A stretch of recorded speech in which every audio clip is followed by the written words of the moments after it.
Over Sea Under Stone by Susan Cooper, Chapter 7. Well, I think it's underneath the grey house. Yes, well, look how the burglars tried to take up the floor. But they were looking for the map, not the Grail. No, they weren't. Remember what Great-Uncle Mary said. They didn't know what they were looking for, nor did he. It might have been a clue to it, like a map, or it might have been the thing itself. Well, the clue was there, why shouldn't the thing itself be there as well? But look, idiot, Simon said, unrolling the map. The grey house isn't marked. There isn't even a blodge. It just wasn't there then. Remember, our Cornishman lived 900 years ago. Oh. They were sitting on the grass halfway up Kamar Head, at the side of one of the rough-trodden tracks that ran zigzagging up its slope. Great-Uncle Mary had left them on their own. "A day's grace to find the first clue," he had said, "while I draw off the hounds. Just one piece of advice. Don't start till the afternoon. Spend the morning on the beach or something. Then you'll be sure the hounds are gone." Then he had gone out fishing for the day with Father, who was intent on trying a part of the sea off the headland a mile down the coast. And sure enough, as their small boat puttered out of the harbor with Father at the tiller and Great-Uncle Mary towering stiff back on the bow, the yacht Lady Mary, gleaming white in the sun, had within minutes moved silently out after them, her engine purring faintly over the quiet morning sea. Watching from the house, they had seen her sails gradually unfurl and billow as she came into the bay. She took a wide course out to sea, but one from which Great-Uncle Mary and Father would always be just in sight. Up on the headland now, the afternoon sun prickled their bare legs, and there was a small breeze. "Oh dear," Jane said despondently, edging a blade of grass from its sheath and nibbling it. "This is hopeless. We just don't know where to start. Perhaps we should go back to where we were yesterday." "But we know what things look like from there." "Well, so what? Which things?" "Well, the headland, and the sea, and the sun, and those stones up on top there." Barney gestured vaguely above their heads up the slope. "I think they've got something to do with it. The Cornishman must have been able to see them. Gummery says they're 3,000 years old, so they'd have been almost as ancient-looking 900 years ago as they are now." "You can certainly see them clear enough from the other side." Simon sat up, interested. "But they're such a long way across," Jane pointed out. "I mean, the first clue might be that you have to take 10 paces to your left or something. It always is in stories about buried treasure. But to get the standing stones up here from over there, you'd have to take thousands of paces right across the harbor. It doesn't make sense." "It doesn't have to be like that," Simon said. "It could be the thing like compass bearings again, you know. Perhaps we have to get something in line with something else, to lead us on to a third thing." Barney closed his eyes and screwed up his face, trying to bring back a picture of the scene they had gazed at so hard the evening before. "Do you remember where the sun set yesterday?" he said slowly. "The biggest standing stone was right bang on line with the sun from where we were.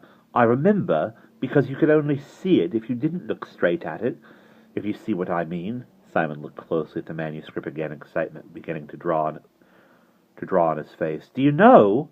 I think you've got something there.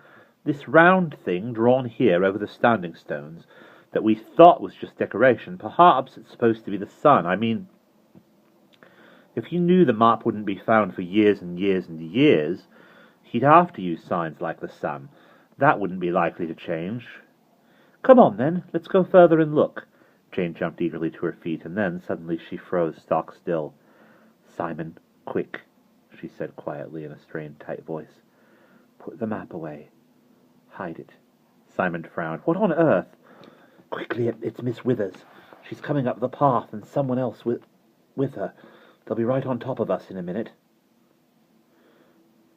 Simon hastily rolled up the manuscript and stuffed it into his rucksack. "Who is it with her?" he hissed. "I can't see." "Yes, I can." Jane turned very quickly as if it hurt her to look, and sat down again. She was very flushed. "It's that boy, the one who knocked me over. I knew he was mixed up in all this somehow. They heard voices then, coming nearer up the slope. Miss Withers' clear tones floated up to them. I don't care, Bill.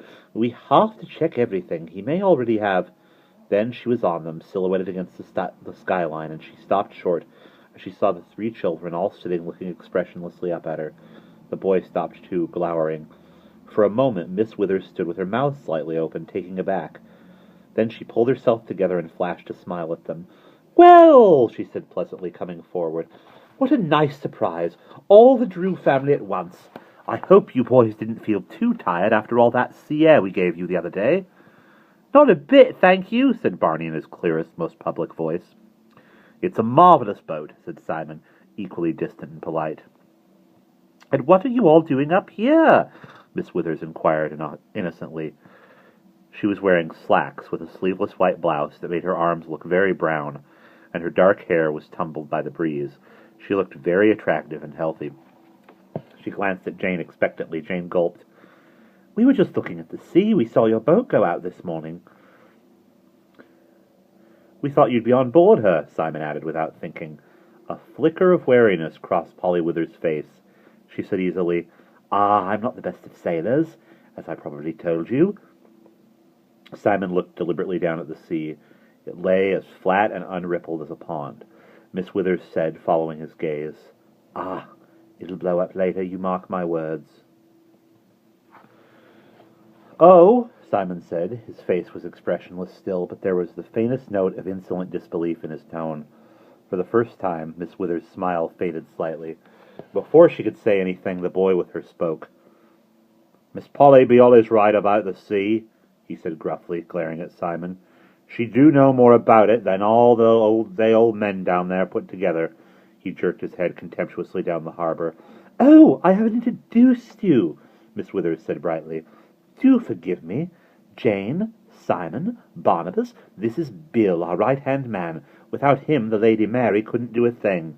The boy flushed darkly and looked down at his grubby sneakers. After a quick glance up at her, Jane thought pityingly, "He thinks she's wonderful." "We've met before," Simon said shortly. Barney said, "How's your bicycle?" "No better for your asking," the boy snapped. "What's your manners, Bill?" Through the sweet smile, Miss Withers' voice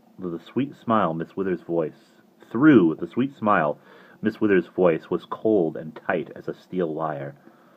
"That's not the way we speak to our friends." Bill looked at her in sullen reproach, jerked forward, and went on up the path without a word. "Oh dear," Miss Withers sighed. I've hurt his feelings. These village people are so touchy." She made a charming, conspiratorial little grimace at them. "I suppose I'd better go after him." She turned to follow the boy, and then swung round again. The words shot out like a flick of lightning. "Have you found a map?" For a moment of roaring silence that seemed like an hour they stared at her, and then Barney, driven by pure naked alarm, took refuge in gabbling nonsense. "Did you say a map, Miss Withers? Or was it a gap? We did find a gap in the hedge down there. That was how we got through up to the headland, but we haven't got a map. At least I haven't. I don't know about Simon and Jane. Don't you know your way up the hill, Miss Withers?" Staring fixedly at them, relaxed into friendliness again. "Yes, that's right, Barnabas. A map. I don't know my way about it at all well, as a matter of fact, and I couldn't find a map anywhere in the shops this morning. There's one little footpath I'm looking for, just over the other side, and Bill isn't very much help." "I believe Great-Uncle Mary has a map," Jane said vaguely. She was watching closely from the corner of her eye, but not a muscle moved in Miss Withers' face. "You haven't met our great-uncle, have you, Miss Withers? He's gone out fishing with Father today. What a pity. I'm awfully sorry we can't help." "I do hope you find your way," Simon said kindly. Well, I expect I shall," Miss Withers said. She flashed her brightest smile at them and turned away up the path, raising her hand. "Goodbye, all of you." They watched in silence until she disappeared over the line, where the slope met the sky. Then Barney flung himself face down on the ground and rolled over and over, letting out a long, relieved breath. "Whee! How awful! When she suddenly said, he buried his face in the grass. Do you think she realizes? Jane said anxiously to Simon. Did we give it away? I don't know. Simon gazed thoughtfully up the quiet green slope. There is no sign now that of Miss Withers, or of anything except one far-away grazing sheep. I don't think so. I mean, we must have all looked pretty silly when she asked about a map. I know you did. So did you, like a fish. All right. Well, we could perfectly well have looked surprised anyway. Her saying it out of the blue like that, I don't think she'd be able to tell if we were looking guilty or just startled. I expect, he added, gaining confidence as he went on, she believes we really did think she just wanted an ordinary map to find her way. Perhaps that's all she did want. No fear, Barney said, emerging from the grass. She was testing us out, all right. Otherwise, why did she say, found? Have you found a map? Any normal person would have said, I say, have you got a map? He's right. Simon stood up, rubbing the dust from his legs. Great Uncle Mary was right, too. They aren't taking chances. Miss Withers was surprised to see us, you could tell. But it wasn't 5 seconds before she was having a go about the map. It was nasty altogether, Jane said, wriggling her shoulders, as if she could shake off the memory. She looked up the slope. How can we go on up there now? We shan't be able to tell if she and that horrible boy are hidden away somewhere watching everything we do. Well, it's no good letting that stop us, Simon stuck out his chin. If we think about being watched, we shall never do anything. So long as we behave normally, as if we were just wandering about, it ought to be all right. He picked up his rucksack. Come on.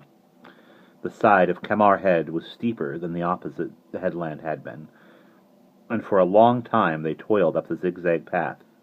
As they toiled up the zigzag path, they saw nothing above them but the line of the slope against the sky, with the sun blazing down into their eyes. The end of the headland, rocky and gray, stretched out far beyond them into the sea, and sweeping toward it, the land looked immensely solid, as if it were all rock, and the soil above it no more than a skin. And then they were at the top of the slope, where the grass grew short in a great dry green sweep, and they could see the standing stones. As they drew nearer, the stones seemed to grow, pointing slightly to the sky, like vast tombstones set on end. Stones, Simon said, is the biggest understatement I've ever heard, like calling Nelson's column a stick. He stood, considering the giant granite pillars rising above him. There were 4 of them, one much higher than the rest, with the other 3 grouped irregularly round it. Perhaps the Grail's buried under one of those, Barney said tentatively. It can't be, they're too old anyway. I think you're wrong about it being buried. Oh, come on, it must be, Jane said. How else could anything stay hidden all that time? And remember that bit in the manuscript, Barney said, over sea and under stone. Simon rubbed his ear, still dissatisfied. We aren't over the sea here. The sea's miles away. Well, all right, not miles, but I bet it's 400 yards to the end of the headland. Well,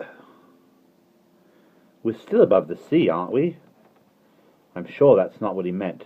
Over sea, I wonder. Anyway, we're trying to go too fast. Step by step, Gummery said. We ought to stick to the step we're on. Simon looked at the sun gradually sinking over the coast, where cliff after cliff curved into the mist beyond Kamar Head. Have a look at the stones. The sun'll be as low as it was yesterday soon. They look different when you're close. Jane wandered around the weather-beaten grey pillars of rock. We want to know which one is the one that looked in a line with the sun from the other side, isn't that it? But how do we find that out from here? It was the biggest one, Barney said. It stood up higher than the rest, and that is where we will pause.